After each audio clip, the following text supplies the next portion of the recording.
Mother's हैं वो first days of life में जो मिल्क पैदा होता है वो मिस करवा देती हैं बच्चे को।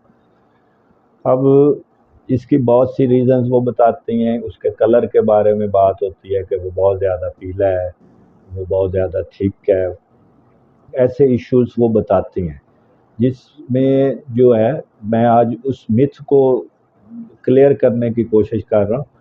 बेसिकली ये जो फर्स्ट डे का मिल्क होता है इसको हम साइंटिफिक ज़बान में कोलोस्ट्रम कहते हैं।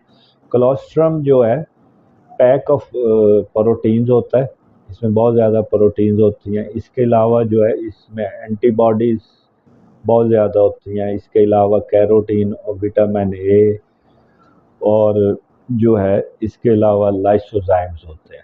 ये सारी चीज़ें जो हैं बच्चे में इम्यूनिटी पैदा करने में, बच्चे को